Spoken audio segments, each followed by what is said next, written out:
Jesus revealed profound truths about his divine nature before the world's creation. Among these revelations, John 17 stands out as one of the most significant prayers ever recorded.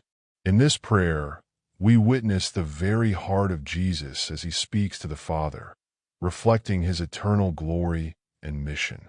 Before the world existed, Jesus shared majesty with the Father. Genesis introduces creation, but does not mark the beginning of God. The Bible consistently affirms God's eternal existence. In John 17 verses 1 to 5, Jesus prays, "Father, glorify me together with yourself, with the glory I had with you before the world existed." This reveals his pre-existence and unity with the Father. The name Elohim in Genesis, a plural noun with a singular verb, hints at the triune nature of God.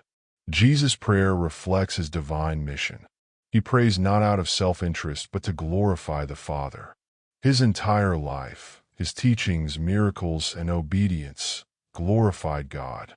Even before the crucifixion, he saw his work as complete. Unlike those who seek glory for selfish reasons, Jesus' request was rooted in dependence on the Father. His words, "Glorify me with the glory I had with you," confirm his divine nature. Isaiah 42 verse 8 states that God shares his glory with no one. Yet Jesus and the Father share glory, proving Jesus' divinity. Jesus also prays for believers. In John 17 verse 24, he asks the Father to allow them to witness his glory, emphasizing his eternal love for them before creation. This prayer reassures believers of their unity with Christ, shaping their faith and prayer life. Revelation presents Jesus in his divine glory. John describes seeing Christ in Revelation 1 verses 12 to 13, portraying him in radiant majesty. He hears a voice like a trumpet, recognizing it as Jesus, the Alpha and Omega. The vision reveals Jesus not just as Savior, but as King and High Priest. John describes his dazzling white hair, fiery eyes, and powerful voice, attributes reflecting divine authority.